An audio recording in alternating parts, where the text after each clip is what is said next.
Good evening, everyone. Please let me know through the chat if I'm audible. Yes, very much audible. Sir, I think you are muted. I was muted. I think now I should be audible, right? Yeah, audible. Okay. So we'll wait for 1 more minute, I think, and then we'll start. Yeah, I think sir we can start. Okay. India भाई आप हैं यहाँ पे? Good evening, sir. Okay. So before we begin, let me welcome all of you, and we are discussing how you should approach the next 90 days when you are attending the mains examination. Mains examination, we all know, is very important when it comes to our selection.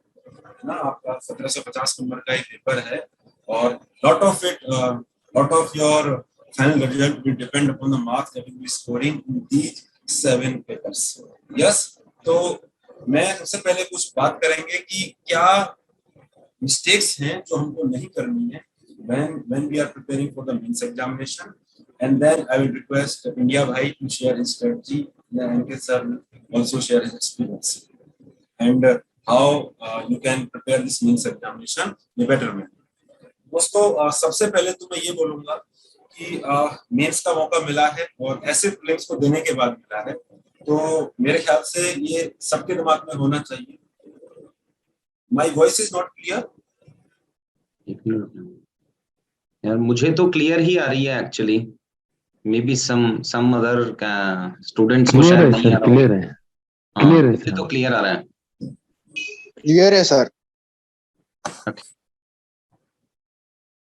Clear है.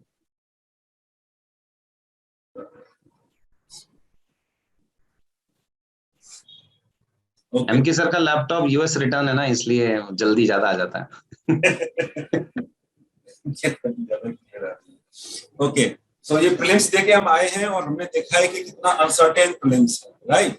सो भगवान ना करे हमको दोबारा देना पड़े, ऐसी ही मेहनत हमको करनी है ना. भागवल का भाग में बोलता है ना, प्लीज म्यूट कर लीजिए. भागवल का भाग में बोलता है ना, उसको जो रनर होता है कि ये आपकी जिंदगी की आखिरी रेस साबित हो सकती है. फिर वो बोलता है कि साहब दौड़ूंगा भी मैं इससे. तो आप भी ऐसे ही दौड़ना है, ऐसे मेहनत करना है कि जैसे आपने लास्ट प्रीलिम्स ये देना है और प्रीलिम्स नहीं देना है. सो फर्स्ट थिंग जो मैं आपको बोलूंगा कि कंटेंट को बहुत ज्यादा इकट्ठा करने के चक्कर में मत पड़िएगा. 7 मिनट में जो आंसर लिखना होता है, अगर आपका कोई टॉपिक प्रिपेयर्ड नहीं है तो रेडीमेड जो कंटेंट प्रिपेयर्ड है किसी भी कोचिंग का आप उठा सकते हैं, वहां से आप कंटेंट को पिक करिएगा. अगर आपको एसएचजी नहीं आता, सिटीजन चार्टर नहीं आता, एग्जांपल दे रहा हूँ, स्टडी ग्रुप पे नहीं आते, तो रेडीमेड सोर्स कंटेंट जहाँ पे है वहां से आप कंटेंट को उठा लीजिए. क्योंकि अगर आप 7-8 घंटे लगा के खुद से वो नोट्स बनाएंगे तो भाई एक्चुअल काम कौन करेगा? एक्चुअल काम है याद करना, एक्चुअल काम है उनका आंसर राइटिंग करना, उस पर ज्यादा फोकस करिएगा. तो कंटेंट खुद से नहीं बनाना है, कंटेंट जुगाड़ना है, कंटेंट कहीं से लेना है और उसको याद करना है और उससे भी ज्यादा इम्प्लीमेंट करना है. तो अगर मैं कहूँ read then write, revise even more and write even more, ठीक है? अगर मैं कह सकूं 1:3:5 का आप रेशो भी रख सकते हैं. बहुत ज्यादा बार आप लिखने का प्रयास करिएगा. अनदर इंपॉर्टेंट एस्पेक्ट इज कि जब आप आंसर राइटिंग करें तो जो भी सीरियस एस्पिरेंट्स हैं वो 20 में से 5 से 6 क्वेश्चन तो अच्छे लिख ही देंगे. ये बहुत अवश्यंभावी है कि इतने क्वेश्चन तो आते ही होंगे कि 5 से 6 क्वेश्चन आपको लड़ जाएं. बात आती है 15 से 16 अच्छे क्वेश्चन लिखने की, तो कंसिस्टेंसी का जरूर ध्यान रखें. मेजॉरिटी ऑफ द क्वेश्चंस में अच्छे आंसर लिखने का कोशिश करें.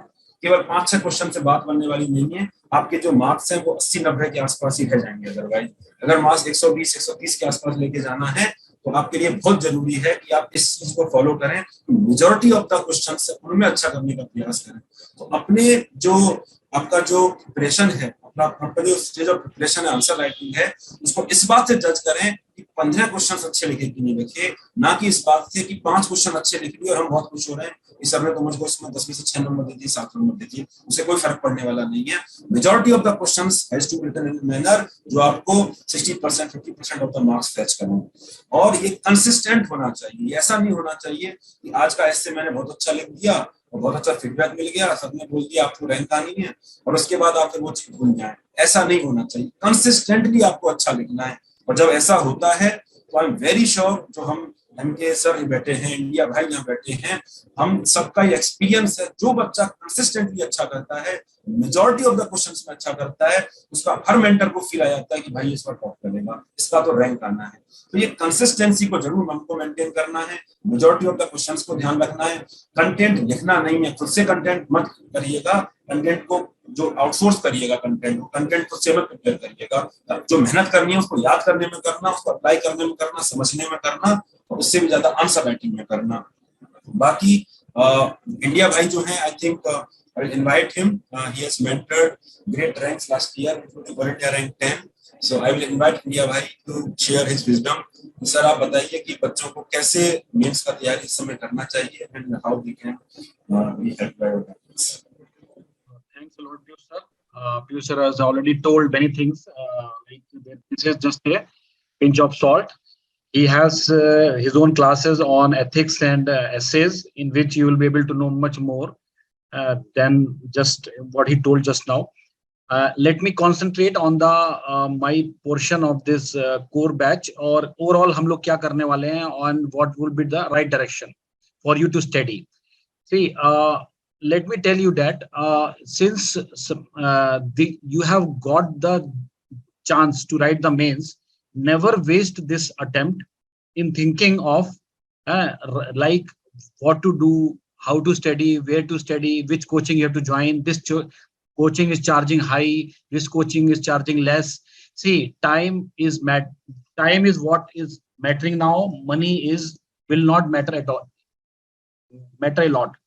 10,000 here and there, and don't worry, just go and give your best during the preparation and join whatever test series and whichever test series which you want to join, and when you are very sure of knowing that what kind of content they are delivering to you. Okay, so this is one thing. Second thing is that in my CMP, that is complete mentorship program, I will be discussing some very important practical aspect of the mains examination. Many coaching will tell you that okay, write all those structures, introduction, conclusion, diagrams, many things are there, but some of you have written mains, you know that practically it is not possible to do each and everything in the examination. The time is not sufficient, nor you have the sufficient content. So what to do in that? What about the number of words? How many words you should write, and how many pages you have to fill, and many things are there, not a single thing. I will be discussing each and every practical aspect of the mains examination. How to attempt your questions, whether serial order or random order, how many words, 150, 250 words, is it necessary to write minimum 150 or minimum 250, or exceed the limit, or write less, everything, every detail, and the practical aspect to score the marks. See, I won't be telling you do that like traditional coachings that write this introduction, write this conclusion, write this template, all those things. I will be telling what actually you are doing in the examination, because see, I have faced 4 interviews of UPSC and many state PCS interviews, and finally got selected also. So, but I will tell you that how to fetch 50, 60, 70 marks more than your own potential, which is during the time of examination. Suppose your potential for the examination is around 350 marks. How to score 410, 420 marks with the same level of knowledge during the examination? How to maximize your, if you are scoring around 400 during your potential to score during the examination is 400. How you can maximize to 450? This year, Rahul Srivastav, ranked 10th, scored 464 in the mains examination. This was his first mains. In 3 prelims, he did not qualify. And finally, in the 4th mains, he cracked with top 10 rank, 10th rank, because he followed each and every advice which I told to him during the webinar session of my CMP program. And he actually noted it down, and he actually practiced it in the test series, resulting in scoring the maximum marks in the GS paper, 464. He scored almost, I think, second highest mark. And in essay paper also, he scored 144. That is also seems to be the second highest. So you see the, just one mains, and he cracked with top 10 rank and is getting the one of the best ranks, and maybe he'll get the cadre of his choice if the seats are there, insider seats are there. So what I'm trying to say, don't think anything. Just think that how you are going to crack this examination, whether it is your first mains, second mains, third mains, however, any number of mains you are writing this time. Don't think the second time you are going to appear for the prelims next year, because more than 2.5 months are there. And this time is sufficient for you to crack the examination without any difficulty, even if it is your first mains, right? So as Piyush sir told you that you need the content. Obviously, you don't have to make your own content because time is less. You have to memorize the content already given by the various coaching institutes. For example, MK Yadav sir is teaching QEP program. The QEP program itself is like, mark booster program in which you can increase your mark tremendously. So just you have to rely on the content of the MK Yadav sir QEP program. Like this, whatever current affairs or traditional coaching you have joined, just rely on the current affair of that coaching and use it maximum. Revise it, remember it, and produce it in the test series. And get understand that how much you are going to produce and of what quality, how much it is reflected. Okay, so try this. Another thing I want to tell you, like many of you, whenever I just ask the students who have written 4 mains, 3 mains, 2 mains, or maybe they have got the interview call but lesser marks in mains, I just ask them, when they ask this, sir, I have written 4 mains, 3 mains, but I'm not able to qualify mains. Just ask them, are you writing the questions in serial order? Are you attempting the answer in serial order?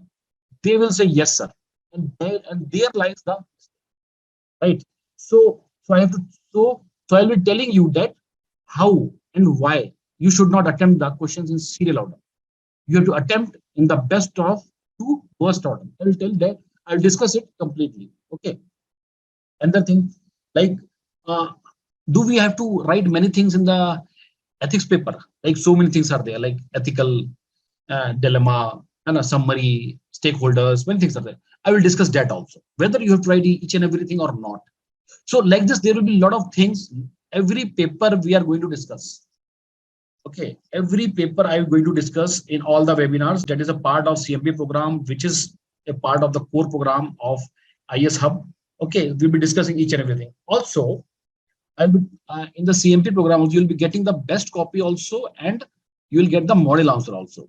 And you will be mentored by me and the mentors who are available at the IS Hub.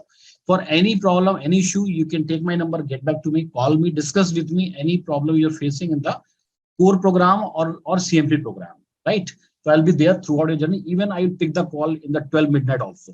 So my availability will be throughout your journey. I want you that you should not reappear next year in prelims, because now you know that qualifying prelims is very difficult. Once since you have qualified now, make best use of it. Qualify mains and interview also. Okay, and also I want to discuss that some of you, or many of you who are writing mains continuously, do not know that they are doing some mistakes unknowingly, unconsciously. There are various mistakes which you people are doing because you do not know that it is itself a mistake, right? So those mistakes I will point out during the webinars. Understand those mistakes, understand the problems which you are, which because of which you're not getting the interview call, or maybe lesser marks in mains. Apply those tips in your test series so that it becomes your habit, and in turn you will apply in the examination, and definitely you will score more than your own potential, which you are thinking during the time of examination. So I'll be discussing all those things also, right? And even you can just watch if you want to watch the webinars of Rahul also, you can just see, so you will get a complete idea. Also, I want to just ask here also, let me, we will take the queries also in the end. As of now, just I will ask MK Yadav sir to come forward and please guide students just now. Thank you, sir. Thank you, India bhai.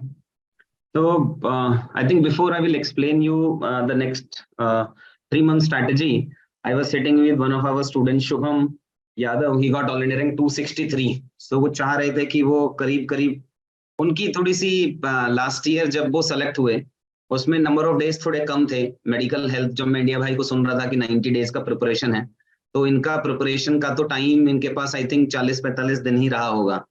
So in 3-4-5 minutes he wanted to explain his strategy कि वो 40 दिन की preparation के बाद भी कैसे इस बार select होके वो आईएएस बन पाए हैं।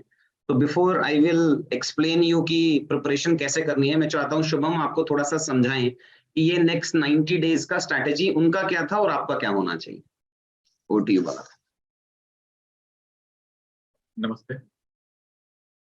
सबसे पहले तो कि थोड़ा सा मेरा हेल्थ खराब रही थी, उस वजह से मैं प्रिपरेशन ढंग से नहीं कर पाया था। पर अगर मैंने जो अपने 40-45 दिन यूटिलाइज किए उसे मैं अगले 90 दिन पे एक्स्ट्रापोलेट करूं तो रफली नंबर्स कुछ ऐसे निकलेंगे कि 40 दिन तो आपको ऑप्शनल पे ढंग से करना चाहिए, जिसमें 40 दिन जब मैं बोल रहा हूँ तो उसमें टेस्ट सीरीज, सेक्शनल टेस्ट, वो सब इंक्लूडेड है। अगले 15 से 20 दिन आपको ऐसे और एथिक्स कंबाइंड तरीके से पढ़ के उस पर ध्यान देना चाहिए, और जो बाकी सब्जेक्ट्स बचे जीएस 1, 2, 3 उस पर आप रिमेनिंग डेज लगा सकते हैं। ऑप्शनल में मैं जो करता था, मैंने 4 सेक्शनल टेस्ट दिए थे। जैसे पेपर 1 को 2 पार्ट्स में डिवाइड किया, हर पार्ट का एक सेक्शनल टेस्ट। ऐसे ही पेपर 2 को 2 पार्ट्स में डिवाइड किया, उसका एक सेक्शनल टेस्ट। 4 ही हो गए, प्लस 2 इटरेशंस पूरे एक दिन में, पेपर 1, पेपर 2 और फिर से ये इटरेशन। तो रफली 8 टेस्ट हैं, 40 दिन है, तो रफली 5-6 दिन में एक टेस्ट बैठता है। और उतना ही लगता है कि आप दोगे, फिर उसको चेक होगा, फिर आप उसे रिवाइज करोगे, नोट्स बनाओगे, उतना टाइम लग जाएगा। ऐसे एथिक्स में लगभग 2 से 3 इटरेशन ले सकते हैं, क्योंकि वो हाई स्कोरिंग है तो उसमें आप इटरेशन ज्यादा रख सकते हैं, पर उसमें भी रेशो वही रखना है कि 6-7 दिन से कम में ना हो, क्योंकि फिर लर्निंग खराब हो जाती है। आप फीडबैक को जब तक इम्प्लीमेंट कर पाओगे, एनग्रेन कर पाओगे, तब तक अगला टेस्ट आ जाएगा। जीएस 1, 2, 3 में भी इटरेशंस का ही गेम है, 2 इटरेशन तो करनी बनती हैं, 3 कर सकते हो तो बहुत वेल एंड गुड है। ओवरऑल आइडिया इस कि आप 2 इटरेशंस दें हर सब्जेक्ट की, और 5 से 6 दिन का गैप तो रखें 2 टेस्ट के बीच। इसमें रेलिवेंस आ जाएगी पीवाईक्यूज और सिलेबस की। आपको पता होना चाहिए कि अगर जीएस 2 में पॉलिटी है, उसमें फेडरलिज्म है, तो उसमें पिछले सालों में किस किस तरह के सवाल आए हैं और मेजर थीम्स क्या हिट कर रहा है यूपीएससी। उसके लिए आप अपनी एक्सेल शीट बना सकते हैं, मार्केट से खरीद सकते हैं, जैसा करना हो वो जिसमें आप कंफर्टेबल हो। अब लास्ट में मैं एंड करूंगा बस 2 बातों से कि सफिशिएंसी की जैसी बात कही सर ने, मैंने 45 दिन में किया था और मैं कर लिया है, but that is not the norm. उसको नॉर्म मत बनाइए। आप पे 90 दिन है, पूरे 90 दिन अच्छे से मेहनत कीजिएगा। मैं शायद लकी रहा कि उन 45 दिन के बाद भी हो गया। शायद मैंने पहले से कुछ तैयारी की हो जो मेरे सबकॉन्शियस माइंड में हो, वो हेल्प करने आ गई हो सकता है आपके ना आए। तो अच्छे से सीरियस से रह के पढ़ाई कीजिए। और दूसरी बात रही, मैं अटेम्प्टेबिलिटी थोड़ा ध्यान से देखता था। मैं जैसे अप्रोच करता था कि मैं 4th या 5th क्वेश्चन से स्टार्ट करता था, जो 10 मार्कर होते थे। 3-4 क्वेश्चन अटेम्प्ट करने का थोड़ा फ्लो बैठ जाता है, आपका दिमाग भी चालू हो जाता है और राइटिंग भी थोड़ी सी सेटल हो जाती है। उसके बाद में 15 मार्कर्स पूरा अटेम्प्ट करता था, क्योंकि 15 मार्कर छूटेगा तो ओवरऑल लॉस ज्यादा होता है। 15 मार्कर करने के बाद मैं फर्स्ट और सेकंड क्वेश्चन अटेम्प्ट करता था और उन पर थोड़ा एफर्ट ज्यादा डालता था, टाइम ज्यादा डालता था, ताकि वो अच्छी क्वालिटी का है, जो पहला इंप्रेशन पड़े वो अच्छा रहे। फिर जो क्वेश्चन बीच में छूट गए या मैंने स्किप किए लैक ऑफ नॉलेज की वजह से, उनको कंप्लीट करता था। सेकेंडली, अपनी स्पीड बहुत अच्छी रखिएगा, क्योंकि जीएस 4 तक पहुंचते पहुंचते बहुत स्टेमिना की जरूरत पड़ने वाली है। बस इतना ही बोलना। Thank you. Thank you so much Shubham. So थोड़े से टीचर लोग जो होते हैं ना, वो जहाँ बच्चा मिले वहां उसको पकड़ लेते हैं। तो ये मिलने आए थे, गुड़गांव से मिठाई लेके आए हैं, बट मैंने कहा चलो यार अब सेमिनार है तो कुछ बच्चों को ज्ञान दे दो। ठीक है, coming back to our preparation, जैसा इंडिया भाई ने समझाया टेस्ट सीरीज से रिलेटेड की जो डिसिप्लिन का क्या सिग्निफिकेंस है, उसी में ही मैं थोड़ा सा वैल्यू ऐड करना चाहूंगा कि जो टेस्ट सीरीज इनफ है। आपने आजकल शायद कुछ कुछ वीडियोस देख रहे होंगे यूट्यूब पे, या फिर अगर आप पुराने टेस्ट सीरीज के बच्चे हैं तो इवैल्यूएशन में थोड़ा गड़बड़ रहता है। मतलब कि बिकॉज वी नो कि इवैल्यूएशन में जो मेंटर्स रहते हैं, जो स्टूडेंट्स रहते हैं, उनका जो इवैल्यूएशन की जो क्वालिटी है वो थोड़ा ऊपर नीचे सा रहता है। On the other hand, teachers copy evaluate करके फीडबैक दे पाए, सजेशन दे पाए, वो बहुत मुश्किल है, स्पेशली इन दीज 2-3 मंथ्स। तो उसके एक बीच का सॉल्यूशन निकाला है मैंने और पीयूष सर ने और इंडिया भाई ने मिलके, कि हम क्यों ना ऑल्टरनेट डेज में हम कुछ 7 क्वेश्चंस लिखें। जिस प्रोग्राम का नाम हमने डाला है एमएमपी बैच, जो कंपोनेंट है कोर बैच का, कि हम लोग देखो कुछ प्रीवियस ईयर क्वेश्चन ना हर साल रिपीट रहते हैं। जैसे अगर आप जीएस 1 देखेंगे, उसमें कुछ सोसाइटी के क्वेश्चंस रिपीट हैं, जैसे कि एक ग्लोबलाइजेशन का पार्ट। अब वो ग्लोबलाइजेशन कहेगा चाहे गिग इकोनॉमी एंड वुमेन, या ग्लोबलाइजेशन वर्सेस ओल्ड एज, या ग्लोबलाइजेशन वर्सेस अर्बनाइजेशन, मतलब ग्लोबलाइजेशन की एक थीम है जो रिपीट हो रही है। अगर जीएस 2 में अगर आप देखोगे तो एसएचजी हर साल आना ही आना है। अब वो SHG versus poverty alleviation, SHG versus women empowerment, SHG versus panchayati raj, कुछ ना कुछ एक कंपोनेंट पक्का आएगा। वैसे ही जीएस 3 में है। तो ये जो रिपीटेड थीम्स आ रही हैं हर पेपर में, क्यों ना हम उसको पहले कवर करें, वो तो प्रायोरिटी है।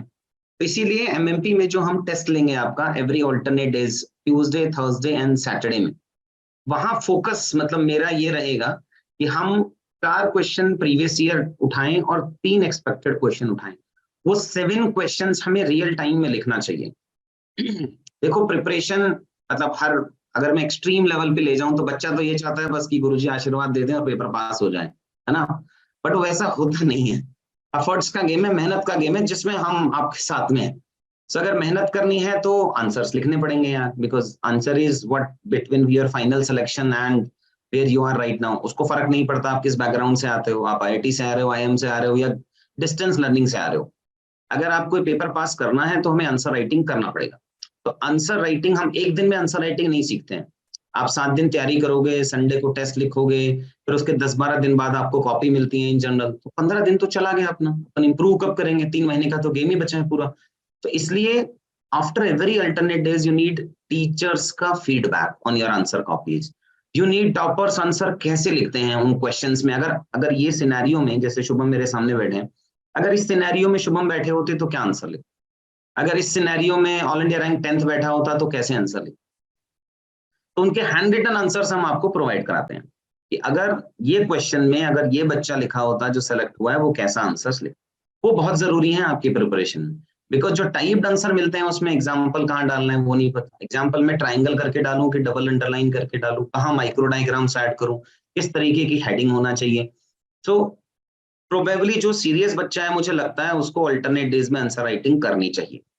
लेकिन जब आप छोटे छोटे आंसर राइटिंग करते हो ना, माइक्रो जब आप टेस्ट देते हो ये 7 क्वेश्चंस का, तब आपका पूरा 3 आवर्स में कैसे कंप्लीट करना वो अलग है।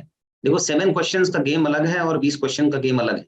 7 क्वेश्चन जब आप लिख रहे हो तो आप अपना कंटेंट इंप्रूव कर रहे हो। जब 20 क्वेश्चन लिख रहे हो तो आप टाइम मैनेज कर रहे हो, क्योंकि वो पूरे 20 क्वेश्चन सेम क्वालिटी में नहीं लिख सकते। अपने को लिखना 12-13 क्वेश्चन है जो बहुत अच्छा होना चाहिए, जो दुनिया को आता है आपको भी आता है, लेकिन आपका उनसे अच्छा होना चाहिए। फिर 4-5 क्वेश्चंस ऐसे होते हैं जो आपके लिए भी डिफिकल्ट है, सबके लिए डिफिकल्ट है, वो अगर आप एवरेज भी लिख दोगे तो चल जाएगा। फिर बचते हैं 4 से 5 क्वेश्चन, आपने सुने हैं, सबने सुने हैं, बट उसके पॉइंट कैसे जनरेट करें।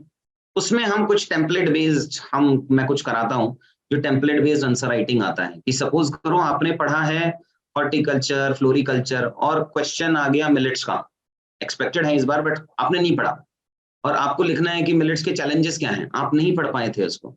तो जो अनएक्सपेक्टेड क्वेश्चंस है ना, उसमें point generation plays a major role. वो आपको टेस्ट सीरीज से नहीं मिलेगा, वो आपको क्लास से भी नहीं मिलेगा, वो आपको मिलेगा जब आप आंसर लिख रहे हो, आप अपना माइंड उस पर अप्लाई कर चुके हो, फिर उसमें वैल्यू ऐड करना। हाँ, इस बार जैसे शुभम बता रहे हैं रबर कल्टीवेशन पे क्वेश्चन आ गया था। अब रबर कल्टीवेशन का क्वेश्चन एक्सपेक्टेड लाइंस पे नहीं है, आपको पॉइंट जनरेशन उन अनएक्सपेक्टेड क्वेश्चंस में करना ना बहुत जरूरी है। वही तो आपके मार्क्स को 80 से 100 लेके जाएगा ना यार। मतलब 80 लाना in any of the GS paper is not that difficult, but वो 80 से 100 वो सिर्फ टेस्ट सीरीज का गेम नहीं है। मतलब कि मैं एक दिन आऊंगा हफ्ते में और फिर लिख दूंगा, उसके लिए अपने को हर दिन मेहनत करनी है, और वो हर दिन मेहनत में हम भी हर दिन डिस्कशन ही लेंगे।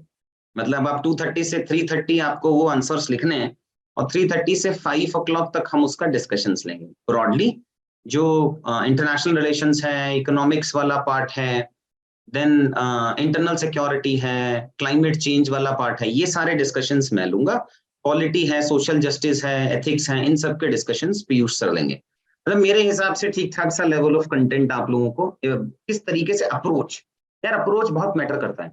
जैसे मैं आपको बताता हूँ कि एक क्वेश्चन के 4 इंट्रोडक्शन आप लिख सकते हो, but which one is best वो तो बताएगा नहीं। हाँ, तो आपने पता है इवैल्यूएशन में fair introduction, nice introduction, very good introduction, वही फीडबैक मिलना है। उसके पास मतलब इवैल्यूएशन में किसी के भी लेवल का नहीं है, उसके लिए आपको टीचर बनना पड़ेगा। अब जैसे ही आप टीचर बन जाते हो तो आपके पास टाइम नहीं होता, फिर आप इवैल्यूएशन नहीं कर सकते हो। तो ये उसके बीच का एक सिनेरियो है जो आपको करना ही पड़ेगा, कि जिसमें आप अल्टरनेट डेज में बैठ के आंसर राइटिंग कर रहे हैं 7 क्वेश्चंस। तो ये एक नया, every year I try to contribute something into the preparation phase. So ये हम सोचा है हमने कि इस बार हम कंट्रीब्यूट करेंगे जो सीरियस बच्चा है। अब बहुत सारा बच्चा होगा जो एनरोल कराएगा बट फिर टेस्ट नहीं लिखेगा, अब वो सब तुम्हारी कॉल है बाबा। देखो, अगर सीरियस नोट पे पेपर पास करना है तो आंसर राइटिंग अपने को करना पड़ेगा। सो आंसर्स लिखते हैं, टेस्ट लिखते हैं, फिर एवरी वीकेंड पे जाके टेस्ट लिखते हैं, फिर कहीं जाके हम 2 महीने की 2.5 महीने की कड़ी मेहनत के बाद हम बोल सकते हैं कि हाँ इस बार सिलेक्शन हो जाएगा।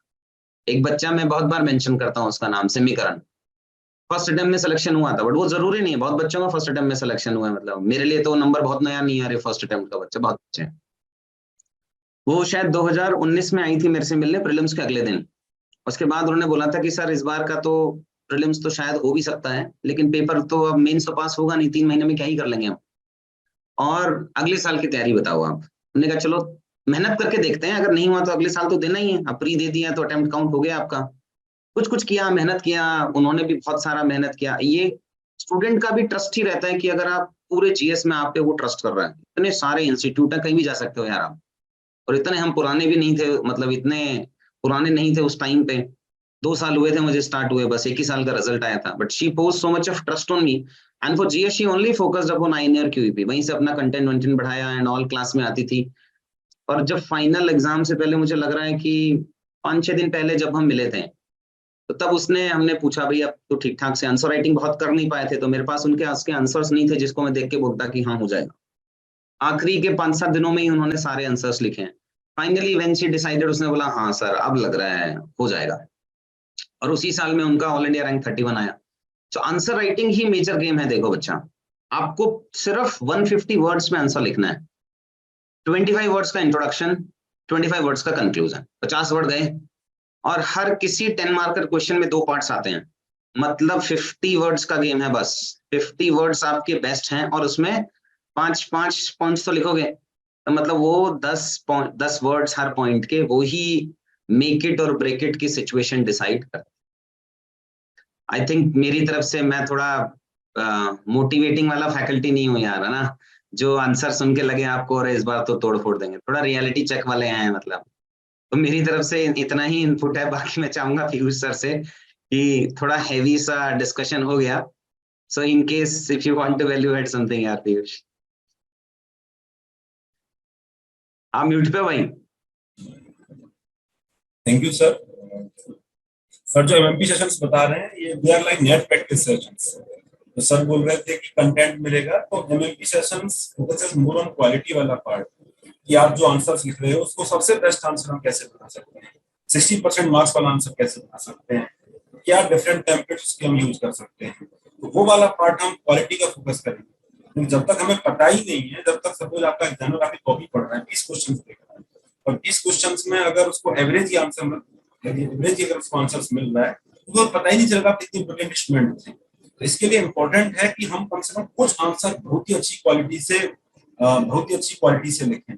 तो उस क्वालिटी की वाले एस्पेक्ट को ही दिखाने के लिए, आपको सिखाने के लिए, मेहनत के लिए हर अल्टरनेटिव आंसर राइटिंग सेशन है। और मेरा ये यकीन है और बहुत दावे के साथ मैं कह रहा हूँ कि इससे अच्छा आंसर राइटिंग सेशन शायद बहुत मुश्किल होगा, जो आपको इतना डिसिप्लिन तरीके से आंसर राइटिंग करवाएगा। आप अगर आपको कोई चीज सीखनी है ना, क्रिकेट का एनालॉजी अगर मैं लूं, बाउंसर खेलना सीखना है, तो केवल मैच खेलने से आप नहीं सीखोगे, है ना, आपको आप प्रैक्टिस सेशंस आपको करने पड़ेंगे। आपको बाउंसर खेलना सीखना है, 10,000 बॉल्स नेट्स में खेलनी पड़ेंगी। सिमिलरली अगर क्वालिटी बढ़ानी है आंसर्स की, कोई स्ट्रक्चरल पार्ट आप मिस कर रहे हो, है ना, डायमेंशंस आप नहीं खोल पा रहे हो, तो आपको घर पे बैठ के इस पर काम करना पड़ेगा। ये केवल मॉक टेस्ट नहीं सुधरेगा। तो आपको अपनी गलतियों से सीखना है, अपने आंसर्स की क्वालिटी बढ़ानी है, और इसीलिए इस एमएमपी का प्रोग्राम हमने रखा है ताकि बच्चा रेगुलर बेसिस पर आंसर राइटिंग कर सके, कुछ मेंटरशिप में हो सके। अदरवाइज तो केवल मेहनत करोगे तो मेहनत वेस्ट हो जाती है अगर सही डायरेक्शन उसको ना मिले। इस कोर बेस का जो प्रोग्राम है, इसमें एस्से का इंपॉर्टेंट कंपोनेंट भी है। जब मैं ऐसे देखता हूँ तो मुझे लगता है एस्से में ना एक पर्सपेक्टिव बहुत जरूरी है लिखने का। एमएमपी ऑनलाइन रहेगा, ऑनलाइन पेपर अपलोड हो जाएगा, 2:30 से 3:30 बजे तक आप उसको लिख सकते हैं, और 3:30 से 5 बजे तक लगभग 1.5 घंटे का डिस्कशन उसमें रहेगा। और डिस्कशन में ही के थ्रू ही you will get to know कि कौन कौन से पार्ट्स में लिखने चाहिए थे, किस तरह कंटेंट होना चाहिए था। मॉडल आंसर्स भी उसके आपको मिलेंगे। सर कह रहे थे कि टॉपर्स द्वारा हैंड रिटन आंसर्स भी आपको मिलेंगे। गौरव बुडानिया है, उन्होंने कुछ आंसर लिखे हैं, आकृति सेठी उन्होंने कुछ आंसर लिखे हैं, तो टॉपर्स ने खुद आंसर्स लिखे हैं पीवाईक्यू के। तो पीवाईक्यू का कवरेज भी एमएमपी के थ्रू रहेगा। 4 से 5 क्वेश्चन पीवाईक्यू के रहेंगे, जो 8 से 9 क्वेश्चन हम देंगे आपको हर अल्टरनेटिव बेसिस पे। ऐसे की जहां तक मैं बात कर रहा था, तो ऐसे वाले पार्ट पे मेरा ये मानना है कि पर्सपेक्टिव बहुत मैटर करता है। ऐसे केवल कलेक्शन ऑफ एग्जांपल्स नहीं है। महक की मुझे कॉपी याद है कि जब पहली बार उनका copy I was discussing with her, तो मैंने पाया कि वो पेस्टल अप्रोच ही खाली फॉलो कर रही थी। हर जगह पॉलिटिकल, इकोनॉमिकल, सोशल लिखा हुआ था। She had great neck of answer essay writing, काफी अच्छा राइटिंग स्किल था उनका, पर फंडामेंटली प्रॉब्लम था एस्से लिखने में। एनालिटिकल एस्से नहीं था, आर्गुमेंट नहीं था, केवल कलेक्शन ऑफ एग्जांपल्स था। तो वो स्ट्रेटजी बहुत इंपॉर्टेंट है, चेंज हुई।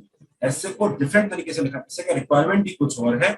जब हम उस स्ट्रेटजी से काम करते हैं, उस पर्सपेक्टिव से काम करेंगे, तो डेफिनेटली ऐसे में भी हमारे बहुत अच्छे नंबर आएंगे। She got 138 last year. This year Krishna Gupta has got 144 marks in the essay.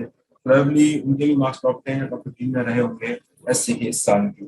और आई एम सेइंग एस्से के ऊपर भी हम 5 workshop I will be conducting, जिसमें मैं बताऊंगा कि फिलोसफिकल एस्से को कितने टाइप से हम स्ट्रक्चर कर सकते हैं।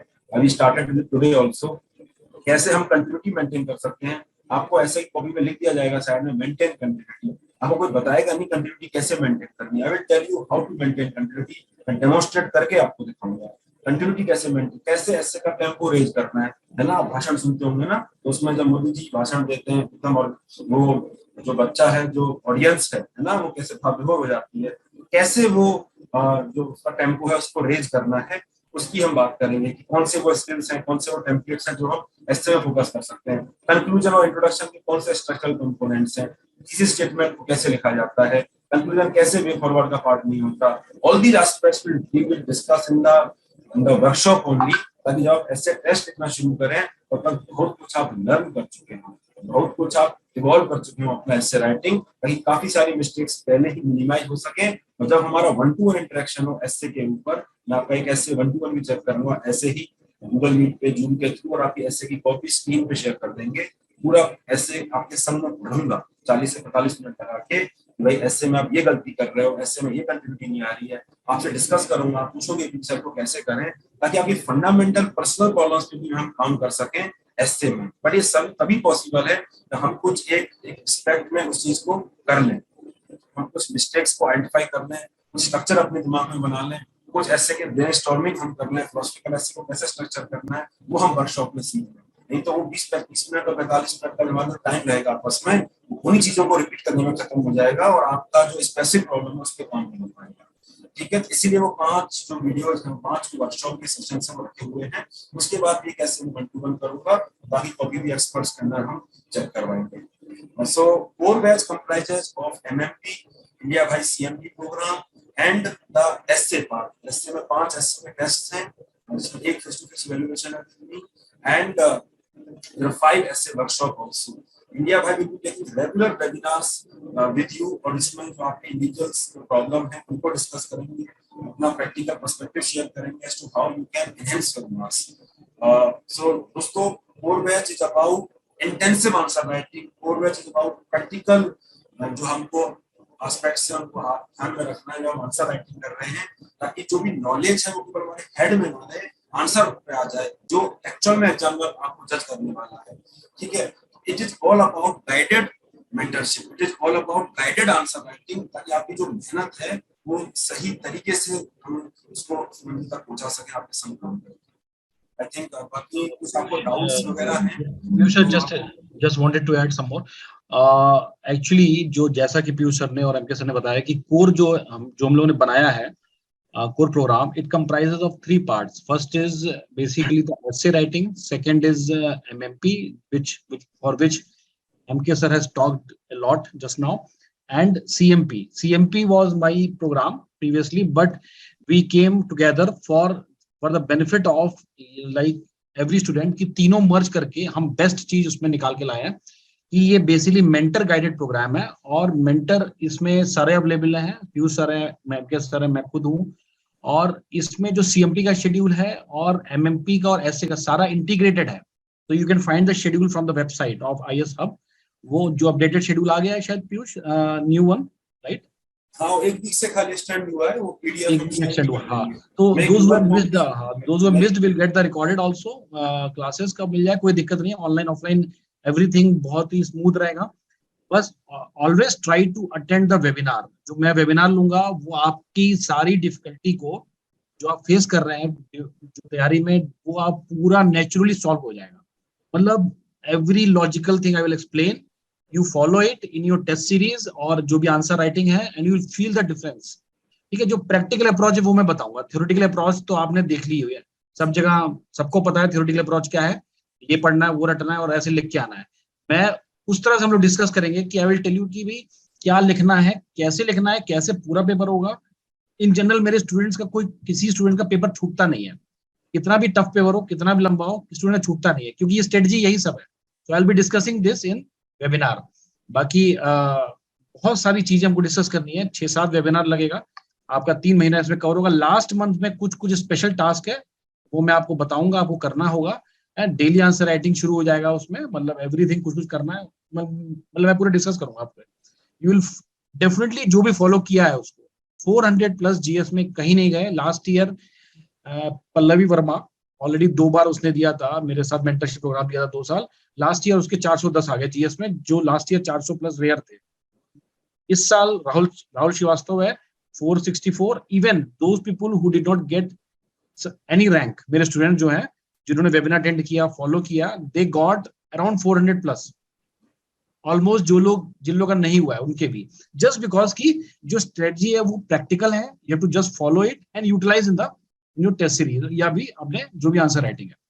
और इसके साथ ही हम लोग मतलब आपके क्वेरीज के लिए इनवाइट करते हैं. If you have queries you can ask, we all 3 are there.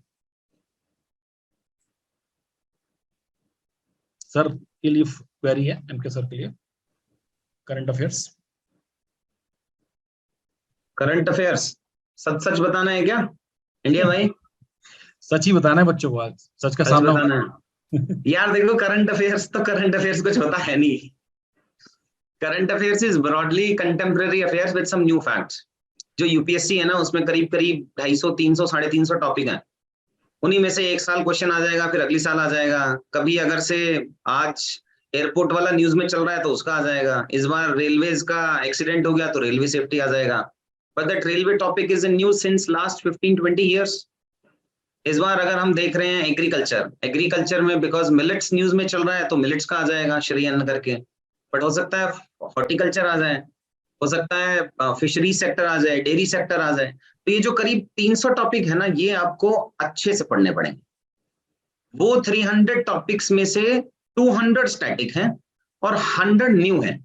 जैसे अगर आप इंफ्रास्ट्रक्चर पढ़ रहे हैं तो इंफ्रास्ट्रक्चर में सागरमाला, भारतमाला, ये वो सब जो टॉपिक्स हैं, ये स्टैटिक काउंट करता हूं मैं, भले ही स्कीम्स में है.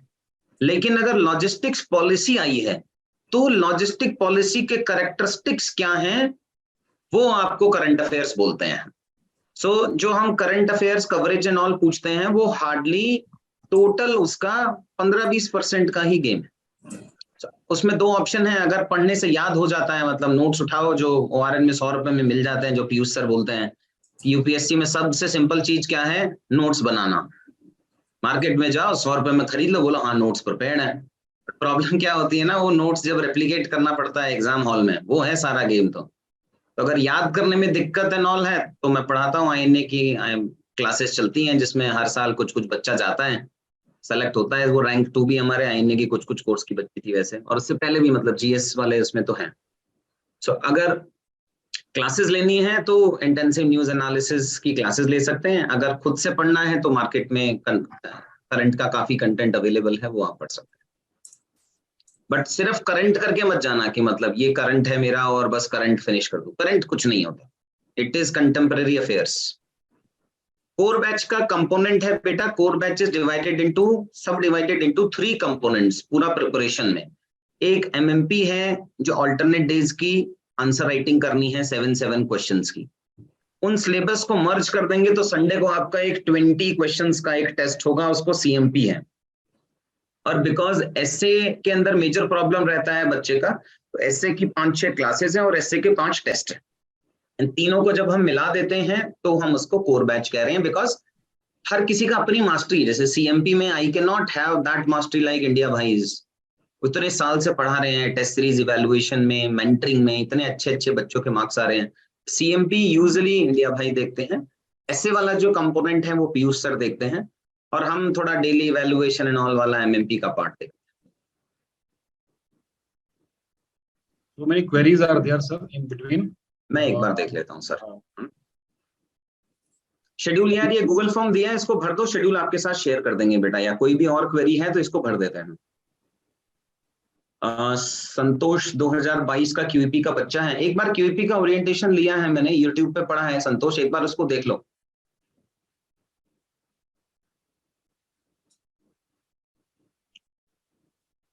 वर्किंग लोगों के लिए भी ऑनलाइन है वर्किंग लोगों के लिए, what ever recorded video you will get it, don't worry about the, है ना, वर्किंग के लिए भी है, नॉन वर्किंग के लिए तो है ही।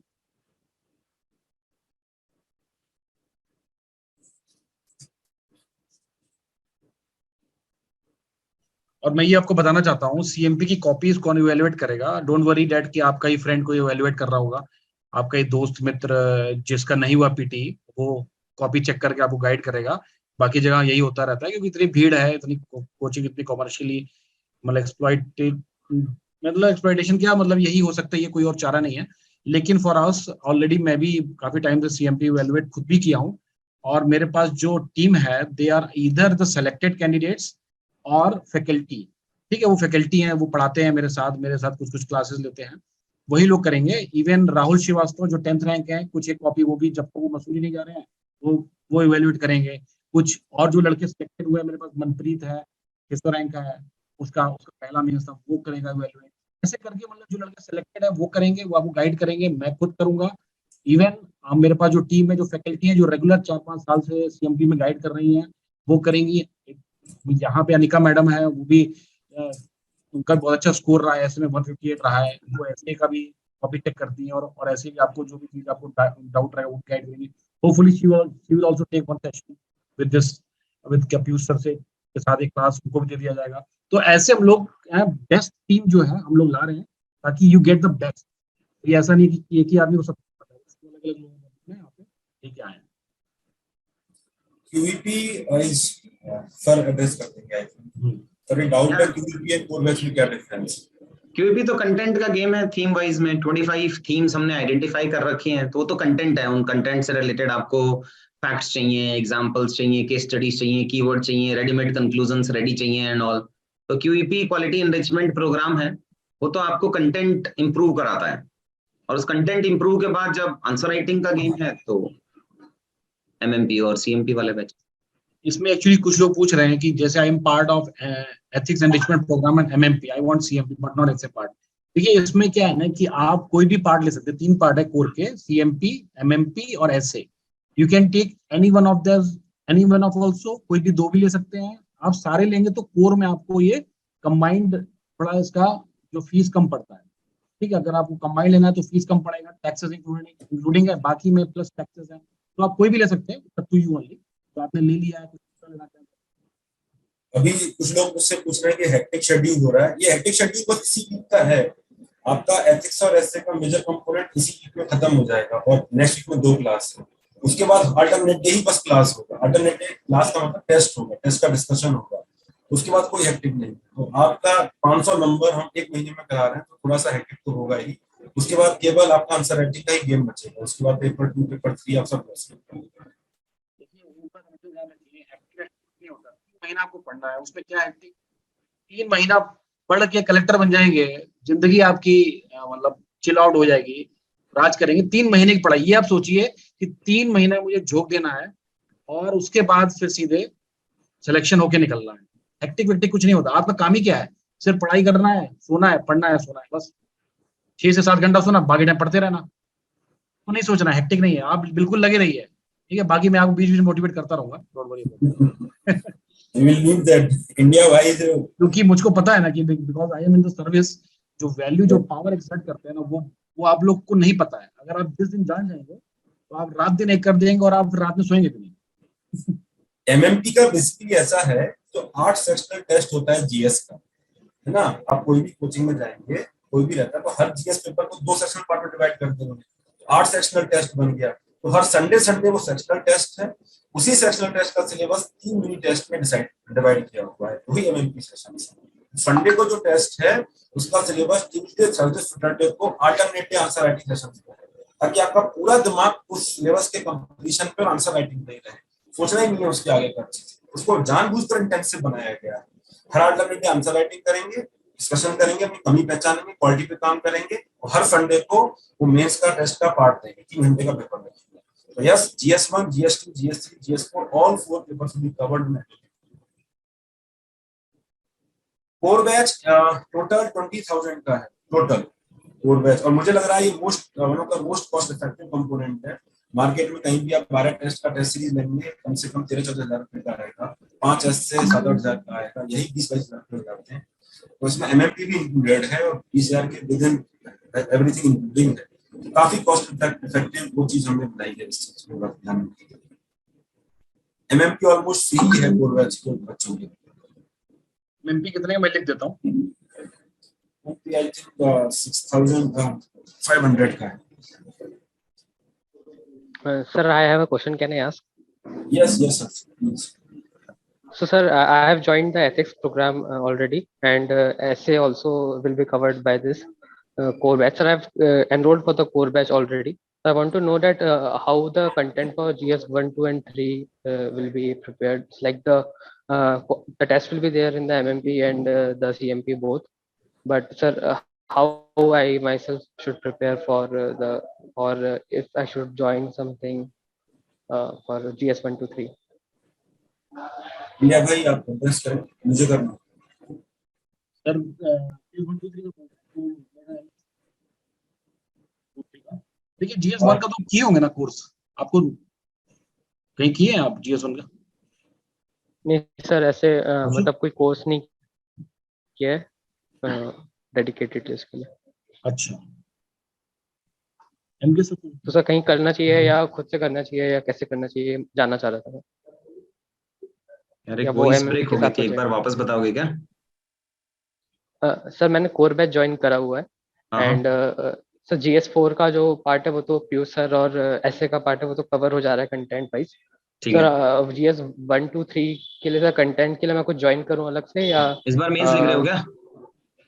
नहीं सर, इस बार मैं मेंस नहीं लिख रहा हूँ। तो आईएनए अगर देखो दोनों है, अगर समझना है, याद करना है, सब कुछ करना है तो आईएनए वही 300 टॉपिक वाला गेम है जिसमें ब्रॉडली सोसाइटी के और ये वाले पार्ट जो हैं, और अगर खुद से पढ़ना है तो वैल्यू एडेड कंटेंट कहीं से भी उठा लो यार। ओके, पढ़ना पड़ेगा, सर मतलब कोर बैच से पहले हमारे पास बेस कंटेंट तो चाहिए ही चाहिए हमें हाँ हाँ हाँ लिखने के लिए। ठीक है कुछ सर, मतलब यूट्यूब पे वीडियोस कुछ पड़े हैं मार्केटिंग आईएनए के, का। आप देख लेना एक बार। फिर भी आज भी एक सेशन था, आप देख लेना उसको यूट्यूब पे।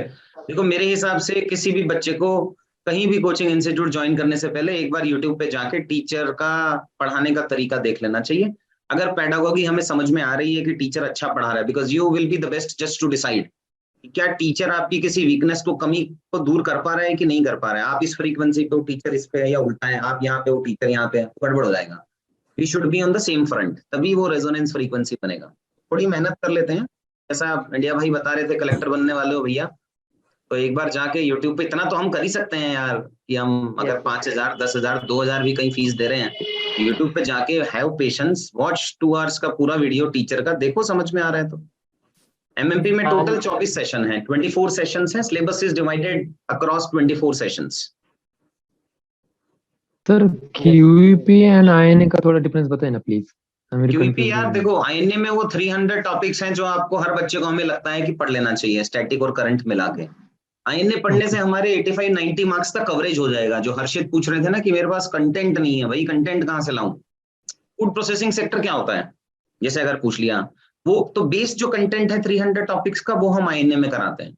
अब प्रॉब्लम ये है कि वो बेस कंटेंट से फाइनल सिलेक्शन के लिए जो एनरिचमेंट चाहिए आंसर में, वो क्वालिटी एनरिचमेंट प्रोग्राम कराता है, जिसमें अच्छे अच्छे फैक्ट्स मिलते हैं, कीवर्ड्स मिलते हैं, रेडीमेड कंक्लूजन मिलता है, केस स्टडीज मिलता है।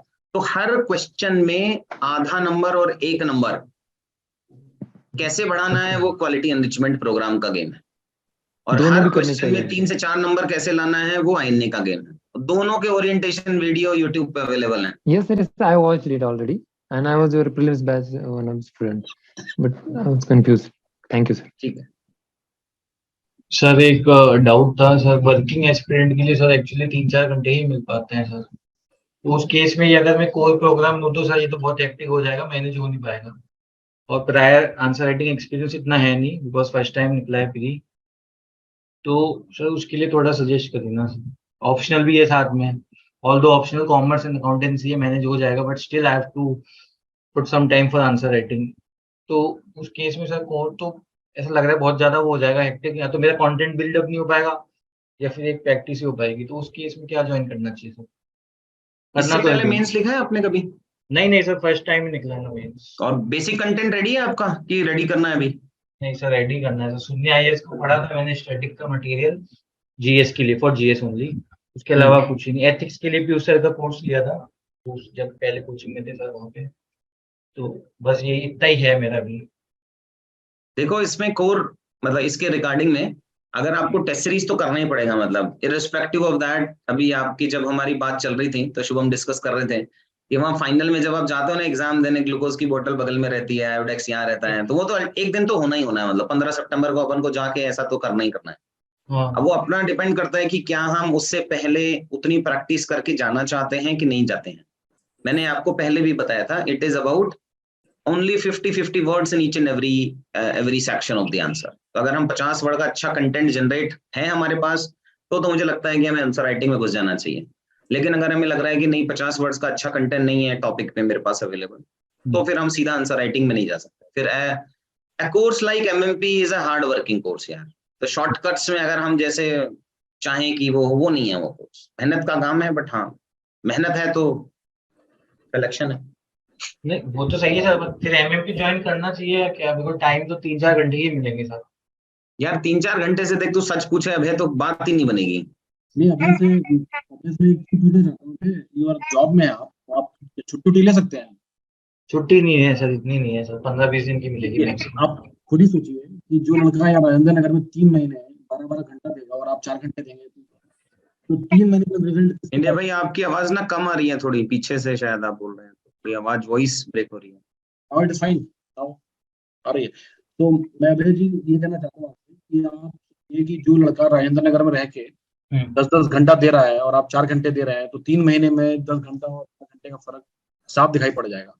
तो जो भी आपके पास टाइम है, आप 4 घंटे देना, 5 तो आप यूटिलाइज आपको करना पड़ेगा। लेकिन मेरा ये कहना है कि मेंस का टाइम फुल टाइम का होता है, यहाँ पार्ट टाइम करने पे पार्ट टाइम मार्क्स आता है।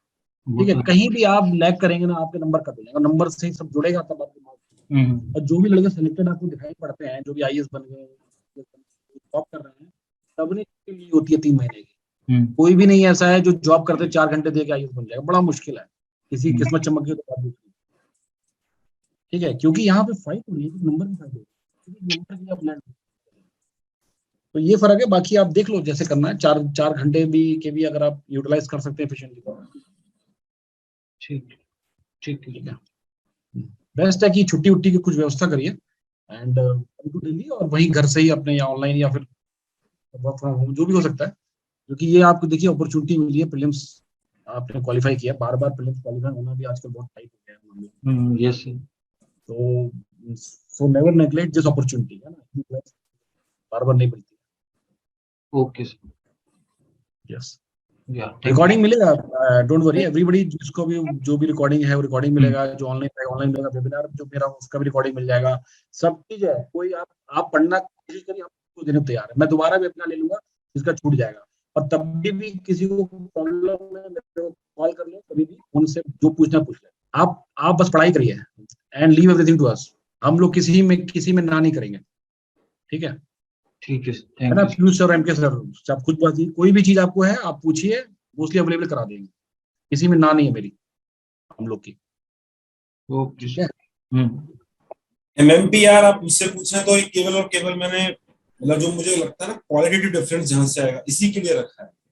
मतलब 24 सेशन है हमारे पार्ट पे, बहुत पेंस टेकिंग एफर्ट्स है, हर अल्टरनेटिव आंसर राइटिंग करवाना, इंटेंसिव डिस्कशन करना, बहुत एफर्ट है हमारे पार्ट पे। और केवल मैं उसको इसलिए करवाता हूँ, वो अभी करवाते हैं प्रीलिम्स और मेंस के बीच में, so that you can improve your answer writing. और कोई मैजिक पिल है ही नहीं आपका आंसर सुधारने का। टेस्ट सीरीज से टाइम मैनेजमेंट आप सीखते हो, और संजय भाई कह रहे थे कैसे प्रैक्टिकली मार्क्स को मैक्सिमाइज करना है वो सीखते हो। आंसर क्वालिटी तो भाई नेट प्रैक्टिस में ही सुधरेगी। जब आप 1 घंटा लगा के एकदम सोचोगे कि ये गलतियां मैं नहीं करूंगा, ऐसे कैसे होगा, तभी आपका इंप्रूवमेंट है।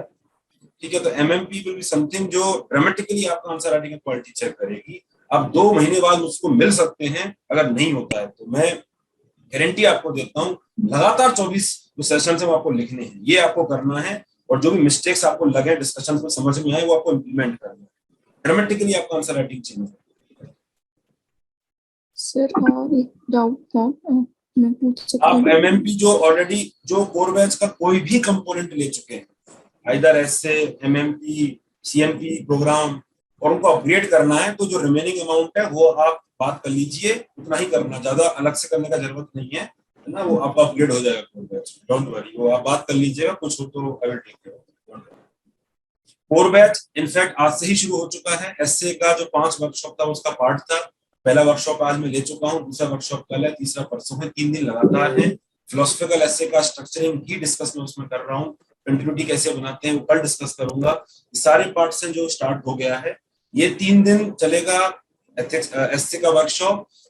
ट्यूसडे, थर्सडे, फ्राइडे सेक्शन एक ही आंसर राइटिंग एथिक्स की, उसके अगले भी 3 दिन अल्टरनेटिव केस स्टडी एथिक्स का, तो अगले 2 वीक केस स्टडी है, फिर कॉन्स्टिट्यूशन, पॉलिटी एंड गवर्नेंस वाला पोर्शन शुरू हो जाएगा। That is how we progress. Next week onward for alternate day आपका अल्टरनेटिव सेशन शुरू हो जाएगा। इस वीक 3 सेशंस हैं एसए के वर्कशॉप। सर एक डाउट था, मैं पूछ सकती हूँ अभी? हाँ, दिस इज शुभांशी। सर इस बार पहला मेंस होगा मेरा, एंड मतलब ये सजेशन चाहिए था कि कौन सा प्रोग्राम सूटेबल रहेगा मेरे लिए, बिकॉज बहुत सारा इकट्ठे ज्वाइन करके बहुत, मतलब अगर सब नहीं इकट्ठे कर पाए तो दिक्कत होगी सर। तो कंटेंट का ऐसा है कि कुछ कुछ पार्ट्स में मेरा मतलब मैंने प्री से पहले कलेक्ट कर ली थी चीजें कीवर्ड्स के हिसाब से कि क्या क्या होते हैं। पूरा 100% नहीं है, जैसे जीएस3 में कुछ कुछ इकोनॉमी का पार्ट बचा हुआ है, साइंस एनवायरनमेंट बचा है, बट इंटरनल सिक्योरिटी हो गया, ऐसे ऐसे कुछ कुछ पार्ट्स का जीएस 1 2 3 अक्रॉस कुछ पार्ट कंप्लीट है, कुछ पार्ट नहीं है। और सर आंसर राइटिंग की प्रैक्टिस पहले करी हुई है, पर अभी मतलब ऐसा लग रहा है कि पता कैसे चलेगा कि जो लिख रहे हैं वो एकदम सही लिख रहे हैं या नहीं, या रेलेवेंट एकदम ही अलग दुनिया में तो नहीं जा रहे हैं, क्योंकि वैल्यूएशंस जो मिलते हैं वो भी थोड़े से इतने रेलेवेंट नहीं होते हैं। और सर एक चीज और है कि टेस्ट सीरीज सर मैंने ले रखी थी पूरे ईयर वाली, तो अभी वो है, कंटिन्यू हो रही है, तो उसमें मतलब बहुत ज्यादा टेस्ट प्री के पहले लिख नहीं पाई थी, तो अभी ज्यादा लिखूंगी, तो वो भी एक चीज है। और करंट में मुझे ये समझ में नहीं आ रहा है कि पता कैसे चलेगा कि कौन से टॉपिक ज्यादा इंपॉर्टेंट है, किस पे मेंस के हिसाब से फोकस करना है, तो इसीलिए मुझे समझ ही नहीं आ रहा क्या एग्जैक्टली सही होगा ज्वाइन करना, या कुछ गाइड कर सकें इनसे पूछ रहे हैं आप कौन सर? कोई भी गाइड कर दीजिए सर, सबसे ही पूछ टेस्ट सीरीज वाला आप कर चुके हैं तो ठीक है। बाकी आंसर राइटिंग आपको जरूर करना है, उसका आप ध्यान रखिएगा। कंटेंट खुद से बनाने के चक्कर में मत पड़ जाना, जो भी टॉपिक आपके रह गए हैं वो आप वैल्यू एडिशन के बहुत सारे नोट्स हैं मार्केट में, अगर खुद से करना है तो आप खुद से बिल्कुल कर सकते हैं, और खुद से बस मत बनाना, ये रिक्वेस्ट है। खुद से बनाने जाओगे 7-8 घंटे दे दोगे, वो नहीं करना है। 7-8 घंटे उसको याद करने में देना, अप्लाई करने में देना, आंसर राइटिंग, इस चीज को करिए। ओवरलैप नहीं होगी अभिषेक, डोंट वरी, मैं ही तो लूंगा भाई क्लासेस, ओवरलैप नहीं होगी, डोंट वरी। एथिक्स में 6 सेशंस हैं, एमएमपी में 3 एमएमपी सब पार्ट हो गए। और फिर ऑफलाइन क्लास का जो लोकेशन है वो है the IAS hub in front of ये जो डोमिनोज वाला बिल्डिंग है ना, वहाँ पे जो आप जैसे ही वारंटी मार्केट में एंटर करते हैं राइट हैंड साइड में पड़ता है, डोमिनोज वाली बिल्डिंग में 2nd फ्लोर पे है आईएएस। ये क्वेश्चन बोला शिवांगी जी, क्या इंपॉर्टेंट कैसे करेंगे? शिवांगी धीरे धीरे पढ़ना शुरू करेंगे ना तो आपको मालूम चलता जाएगा क्या चीज बर्निंग इश्यूज है, क्या इंपॉर्टेंट है, क्या मटेरियल मार्केट में है, सब पता चलेगा। अभी तो जस्ट आपने स्टार्ट किया है, पहली बार आपने क्वालिफाई किया, बता रहे हैं, तो it will take time, don't worry about it. जैसे जैसे टाइम बढ़ेगा आप अपना चीज कवर करते रहिए धीरे करके, you get into, you will see the कि क्या क्या इंपॉर्टेंट है, ये सब आता जाएगा। जीएस 1 2 3 सिस्टमैटिकली तैयार करिए, take the syllabus in front of you, और उसको देखते हुए आप हर चीज तैयार करते रहिए। आप अपना आधा टाइम जीएस में दीजिए, आधा ऑप्शन एज ऑफ नाउ, ठीक है? धीरे होने लगेगा, फिर कोई डाउट हो तब से पूछ लीजिएगा। सर आप लोग से कनेक्ट करने का क्या मीडियम रह सकता है? मतलब मैं घर पे प्रिपेयर कॉल कर सकते हैं, है ना? आप अगर इसमें जैसे टेलीग्राम में मैं आपको भेज देता हूँ मेरा जो आईडी है, आप you can just message me over there, और बाकी जो इसको ज्वाइन करते हैं प्रोग्राम वगैरह, तो I am available to them throughout the journey, क्योंकि उनके लिए मेरा कमिटमेंट ज्यादा रहेगा, क्योंकि they are the part of CMP या फिर core batch.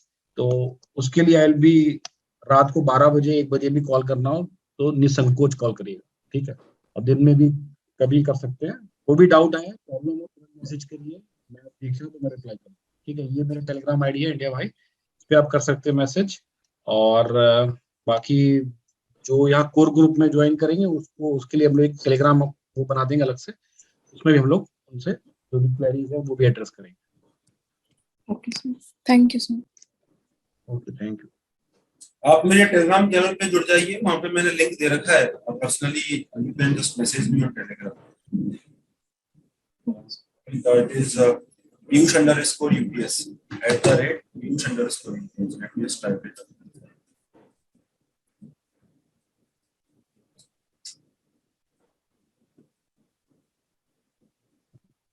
Just text me in the Telegram. ठीक है देन दोस्तों, मैं यही कहूंगा कि थोड़ा लग के मेहनत करते हैं। All three of us will be working very hard with you, काफी मेहनत करेंगे आपके संग, और रेस्ट अश्योर्ड आप पाएंगे आपके संग हमेशा, इसमें कोई दो राय नहीं है। मैं खुद इस पर्सनल लेवल ऑफ मेंटरशिप में बिलीव करता हूँ। आप किसी भी मेरे पुराने स्टूडेंट से पूछ लीजिए, ठीक है। लॉट ऑफ थिंग, सब चीजें जो कमिटमेंट है उसको फिर मेट ना करो, ये बात अलग होती है। जो कमिटमेंट है उसके बियॉन्ड आपको हम डिलीवर करने की कोशिश करेंगे। इंडिया भाई कह रहे थे जैसे कि जो आप मांगेंगे मेहनत करेंगे आपके साथ, वापस मेहनत करिए, और खूब खूब जो आंसर राइटिंग में जो भी आपको बताया जाए उसको इम्प्लीमेंट करके दिखाना। वही एस्पिरेंट और टॉपर के बीच का डिफरेंस होता है, जो उसको फीडबैक दिया जाता है उसका आंसर में दिखने लग जाता है। तो बस वो दिखाना आपका काम है, गलतियां बताना हमारा काम है कि आप ये गलतियां कर रहे हो और ये रास्ता है उस गलतियों को सुधारने का, उस रास्ते पे आप ही चलो।